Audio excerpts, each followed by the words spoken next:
Assalamualaikum warahmatullahi wabarakatuh. Hadis yang pertama yaitu ancaman bagi ahli ilmu.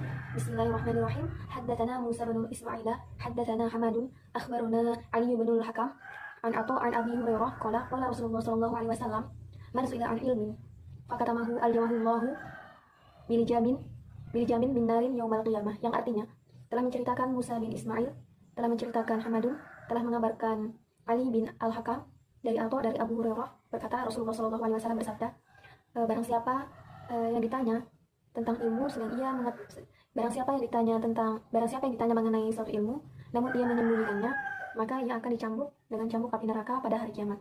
Hadis riwayat Abu Hurairah. Biografi perawi. Abu Hurairah wafat pada tanggal 57 Hijriah. Nama asli beliau yang populer pada kalangan ulama yaitu Abdurrahman bin Sakhr. Kemudian beliau meriwayatkan hadis mencapai 5.374 hadis. Selanjutnya penjelasan dari hadis tersebut bahwasanya barang siapa yang ditanya tentang ilmu sedang ia mengetahuinya, yaitu ilmu yang diketahui penanya namun ia menyembunyikannya atau tidak menjawab, maka ia akan diberi tali kekang, yaitu mulutnya akan dikekang dengan api neraka pada hari kiamat kelak. Sebagai balasan baginya telah mengendalikan dirinya dengan diam. Karena kedudukan seorang alim itu adalah mengajak menuju yang hak. Pelajaran yang dapat dipetik dari hadis tersebut bahwasanya menuntut ilmu itu wajib bagi setiap muslim, dan apabila kita sudah mendapatkan suatu ilmu maka kita wajib mengamalkannya dengan cara menyampaikan ilmu tersebut kepada orang lain. Dan jika ada yang bertanya maka jawablah pertanyaan tersebut jika kita sudah mengetahuinya. Hadis yang kedua yaitu tentang karakter anak. Bismillahirrahmanirrahim. Man ilma minkum ilman faliyakul lima la ya'lamullahu a'lamu fa innal alima idza su'ila amma la ya'lamullahu a'lamu bi rasulihi kul ma as'alukum alaihi min ajri wa ma ana minal mutakaffilin, yang artinya barang siapa di antara kalian ditanya tentang sesuatu yang ia ketahui, maka hendaklah ia mengatakannya, dan jika ia tidak memiliki ilmu, katakanlah permasalahan yang ia tidak diketahui dengan mengatakan Allahu a'lam, yang artinya Allah lebih mengetahuinya. Karena ulama itu adalah seorang yang jika ditanya tentang sesuatu yang ia tidak diketahui, ia akan mengatakan Allahu a'lam. Dan sungguh Allah telah berfirman kepada Rasulnya, qul ma as'alukum alaihi min ajri wa ma ana minal mutakaffilin, yang artinya aku tidak meminta upah dari kalian atas dakwahku, dan bukanlah aku termasuk orang-orang yang memaksakan diri. Quran surat Shad ayat 86 yang diriwayatkan oleh Sunan Ad-Darimi. Biografi perawi yaitu Aun bin Abdullah bin Ja'far, terkenal dengan nama Aun al-Akbar. Ia adalah putra dari Sayyidah Zainab radhiyallahu an yang menjadi martir di Karbala. Penjelasan dari hadis tersebut bahwasanya barang siapa jika ditanya tentang sesuatu yang ia ketahui, maka berikanlah penjelasan tersebut kepada orang lain. Dan jika ia tidak memiliki ilmu, maka jawablah dengan wallahu a'lam. Karena jangan memaksakan diri untuk menjawab. Karena orang yang tidak memiliki ilmu dengan mengatakan wallahu a'lam itu adalah ulama yang sebenarnya, yang mengetahui kadar dirinya dan mengetahui kedudukannya. Pelajaran yang dipetik dari hadis tersebut, yang pertama agar berhati-hati mengeluarkan fatwa. Yang kedua, jika tidak paham dengan ilmu agama, maka jawablah dengan wallahu a'lam dan bertanyalah kepada orang yang lebih paham. Yang ketiga, jangan memperjualbelikan agama. Bismillahirrahmanirrahim. Hadis yang ketiga yaitu keutamaan orang yang belajar Al-Quran dan mengajarkannya. Bismillahirrahmanirrahim. Ya Aba Dzarri, la anta dua fata'allama ayatan min kitabillahi khairul laka min an tusalliya mi'ata ra'atin wa la anta dua fata'allama baban minal ilmi umila bihi awalam ya'mal khairul laka min an tusalliya alfa ra'atin, yang artinya Rasulullah SAW bersabda, hai Abu Dzar, Berpagi-pagilah kamu mempelajari satu ayat dari kitab Allah, lebih baik bagimu daripada engkau sholat sebanyak 100 rakaat. Dan engkau berpagi-pagi mempelajari satu bab ilmu, lebih baik bagimu daripada sholat sebanyak 1000 rakaat. Biografi perawi: Ibnu Majah lahir di Kauzin di Irak pada 209 Hijriah atau 824 Masehi, 824 Masehi. Beliau diberi nama oleh ayahnya yang bernama Yazid, atau nama panjangnya Majah Maula Rabaat. Beliau adalah seorang ulama hadis dan beliau telah menghasilkan karyanya yang bagus dan menarik, yaitu salah satunya Silabus Sunan, Tafsir dan Tarikh Ibnu Majah. Kemudian penjelasan dari hadis tersebut bahwasanya orang yang menuntut ilmu itu lebih baik daripada orang yang sholat ketika sholat, daripada orang yang melaksanakan sholat 100 rakaat atau 1000 rakaat. Sudah tertera bahwa pahala orang yang menuntut ilmu itu lebih besar daripada orang yang sholat 100 atau 1000 rakaat tanpa ilmu. Pelajaran yang dipetik dari hadis tersebut bahwasanya kita sebagai umat muslim itu wajib menuntut ilmu, dan menuntut ilmu itu lebih baik, penuntut ilmu atau ahli ilmu itu lebih baik daripada orang yang sholat sebanyak 100 atau 1000 rakaat yang sama sekali tidak memiliki ilmu. Itu lebih baik, dan pahalanya lebih banyak orang yang menuntut ilmu daripada orang yang melaksanakan sholat 100 atau 1000 rakaat. Selanjutnya hadis yang keempat, yakni ancaman bagi ahli ilmu. Bismillahirrahmanirrahim. Man ta'allama ilman mimma yabtaghi wajhuhu azza wa jalla la yata'allamahu illa liyusibanihi ardon yawmal laqi ardon minad dunya lam yajid arfal jannati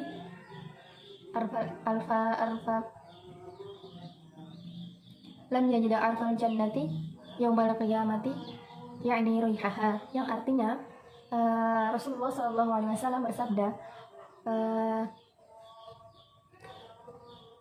barang siapa yang mempelajari suatu ilmu yang seharusnya karena Allah Azza wa Jalla, namun ia mempelajarinya kecuali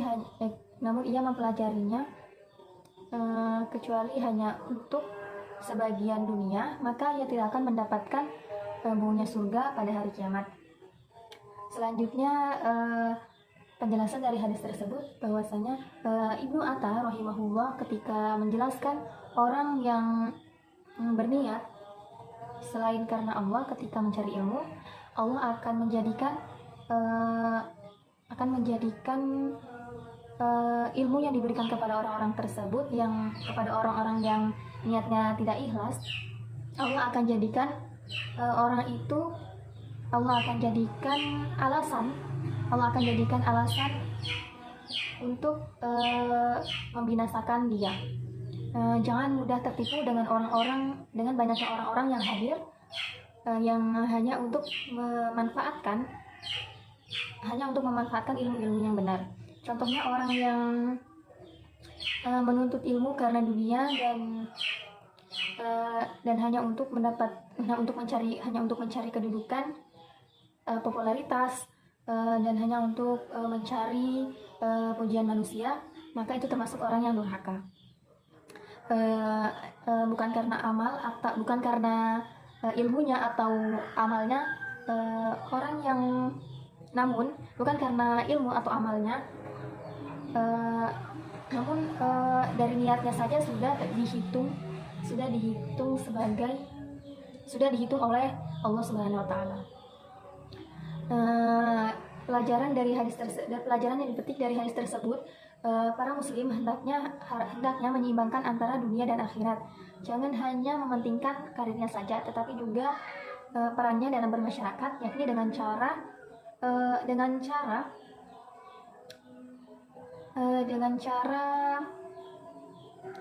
jangan hanya mementingkan karirnya saja, tetapi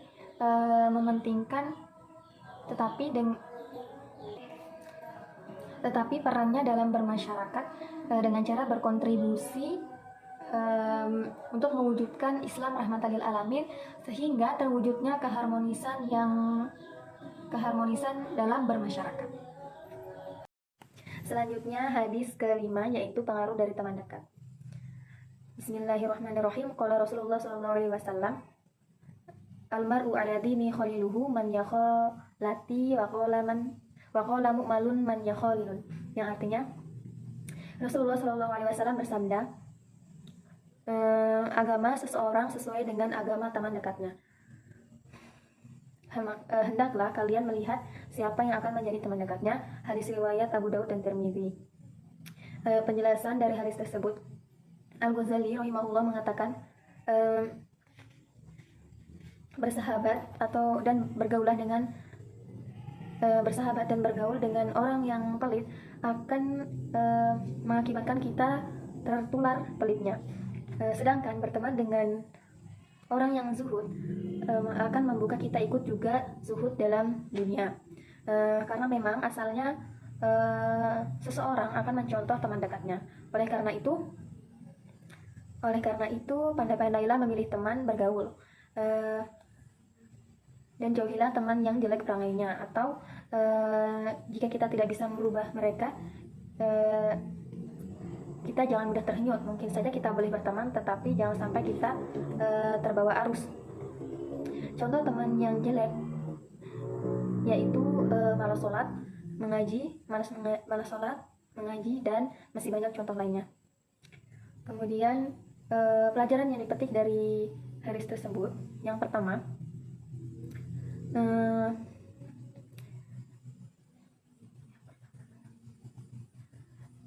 pelajaran yang dipetik dari hadis tersebut yang pertama, bertemanlah dengan orang yang manusia itu mudah terpengaruh. Maka kita harus benar-benar memperhatikan mana teman yang bisa mengajak dalam hal kebaikan dan mana yang tidak. Yang kedua, bertemanlah dengan orang yang berkepribadian baik, berkepribadian baik, rajin beribadah, dan akhlaknya baik. Yang ketiga, bertemanlah dengan orang yang suka menasehati dalam kebaikan. Yang keempat, yang terakhir, yaitu berteman baiklah dengan orang yang berilmu dan paham dalam agama agar kita bisa mendapatkan tambahan ilmu. Selanjutnya, mengapa saya mengambil 5 hadis tersebut? Hadis yang pertama itu dilarang menyembunyikan ilmu. Jika kita sudah memiliki ilmu, kita harus wajib menyampaikan kepada orang lain. Karena menuntut ilmu itu wajib bagi setiap muslim, dan wajib juga untuk menyebarkan ilmunya. Dan jika ada yang bertanya, maka kita wajib untuk menjawab jika kita memang benar-benar tahu ilmunya. Hadis yang kedua yaitu tentang karakter anak, yaitu jika kita memiliki ilmu, kita juga wajib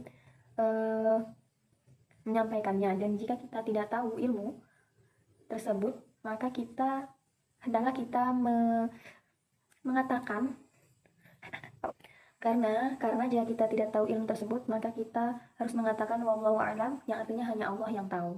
Yang ketiga, tentang keutamaan orang yang belajar Al-Quran dan mengajarkannya. Saya mengambil hadis ini karena hadis ini menerangkan tentang orang yang berilmu itu lebih baik daripada orang yang sholat sunnah 1000 rakaat.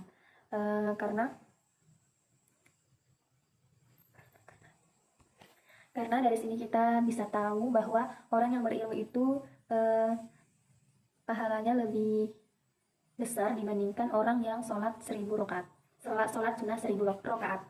Hadis yang keempat yaitu tentang ancaman ahli dan ilmu. Di sini menerangkan, saya mengambil hadis ini karena sebagai pelajaran bahwa kita itu menuntut ilmu harus benar-benar karena Allah Subhanahu wa taala, bukan karena hal dunia. Contohnya kita berdakwah hanya ingin mendapatkan uang, bukan karena ingin mendapatkan pahala atau ridho dari Allah Subhanahu wa taala, atau juga karena ingin mendapat pujian dari manusia, atau juga hanya ingin mendapatkan atau hanya ingin mencari kedudukan. Hadis yang kelima yaitu pengaruh teman dekat. Saya mengambil hadis ini karena kita hidup dunia itu harus bisa pandai-pandai memilih teman yang perangainya baik dan rajin beribadah. Kita harus memilih teman yang seagama, karena Eh, karena berteman dengan teman yang bersahabat atau berteman dengan atau bergaul dengan teman yang baik, kita juga bisa ikut menjadi baik. Cukup sekian dari saya. Wassalamualaikum warahmatullahi wabarakatuh.